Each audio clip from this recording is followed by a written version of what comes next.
अच्छा, मौला अली की जो तलवार थी जुल्फ़िकार, वो जरा उसके बारे में कुछ बताइएगा। एक तो उसका जो जिस तरह हम देखते हैं कि दो उसके मुंह थे, और वो तलवार अब कहाँ है? हाँ, ये तो आपने बहुत अच्छा सवाल किया कि वो तलवार अब कहाँ है। देखिए, बात ये है कि एक तो आप जानते हैं कि वो खुदावंद मुताल की तरफ से जंग के अंदर जो है वो आई थी, अच्छा। मौलाए कायनात के पास रही, और उसके बाद जो है वो आहिस्ता आहिस्ता उनकी औलाद आइमा में से रही।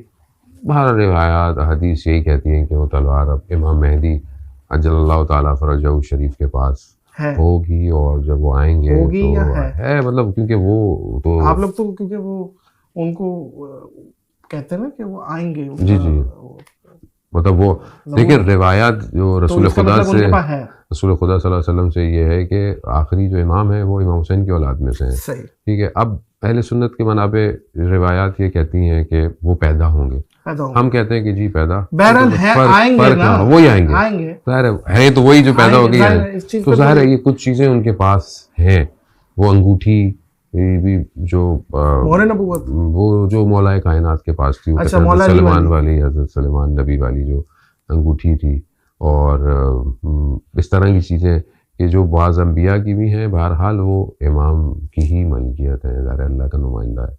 तो ये इंशाल्लाह फिर इमाम मेहदी के दौर में ये हाँ, लेकिन एक पक्की बात है। कॉन्सेप्ट मैं बहरहाल कह दूं कि ये बाज़ औक़ात हमारे यहाँ एक कॉन्सेप्ट है हाँ, कि जैसे मसलन इमाम आएंगे तो पुराना ज़माना आ जाएगा और तलवारें और घोड़े होंगी। देखिए, बात यह है कि हर दौर कुछ में रिवायतों में तो आता है कि वो तलवारें और इनका भी जिक्र आता है। हाँ, शायद क्या टेक्नोलॉजी खत्म हो जाए, कोई ऐसा जंग हो, अभी भी दो एटम अगर मार दे एक दूसरे को मुल्क, तो टेक्नोलॉजी तो खत्म हो देखिए जाएगी वापस। अब दोनों चीज़ें टेक्नोलॉजी बनाना बहुत को मुश्किल हो बैलेंस जाएगा। करना बहुत इम्पोर्टेंट है। आप इमाम जो है वो हर दौर में अपने ज़माने के इमाम है। बाज़ रिवायत जैसे हैं कि अभी अपने ज़माने यानी घोड़ा सवारी आनी चाहिए, तीर कमान आना चाहिए, और स्विमिंग शिना जो है वो आनी चाहिए। तो आप घोड़े सवारी से मौजूद नहीं, सिर्फ घोड़े सवारी आनी चाहिए, आपको अपने ज़माने की गाड़ी बाइक जो भी है, अपने ज़माने का असलहा चलाना आना चाहिए, इंसान को फिटनेस होना चाहिए। तो ये कंपैरिजन भी था, ऐसा नहीं हुआ कि टेक्नोलॉजी शायद आज आपके सामने वही कामयाब है जिसके पास डाटा है, जिसके पास आर्टिफिशियल इंटेलिजेंस है, जो साइबर कंट्रोल कर सकता है, जिसके पास सैटेलाइट है, जिसके पास सब कुछ है, आज वही कामयाब है। तो हम कैसे समझ रहे हैं कि कल इमाम आएंगे तो हम अपने इमाम को सिक्योर कैसे करेंगे? अगर वो मक्का में आते हैं और कहते हैं यहाँ अहल आलम मैं जो हूँ वो मैं, क्योंकि इमाम का जुमला है जो रिवायात में है कि इमाम अपनी इंट्रोडक्शन इमाम हुसैन के नाम से करवाएंगे, क्योंकि लोग इमाम हुसैन को पहचान चुके होंगे पूरी दुनिया में, कहेंगे कि मैं इमाम हुसैन का फर्जंद हूँ। तो अब अगर इमाम काबा में आते हैं तो हम कैसे इमाम को सिक्योरिटी देंगे?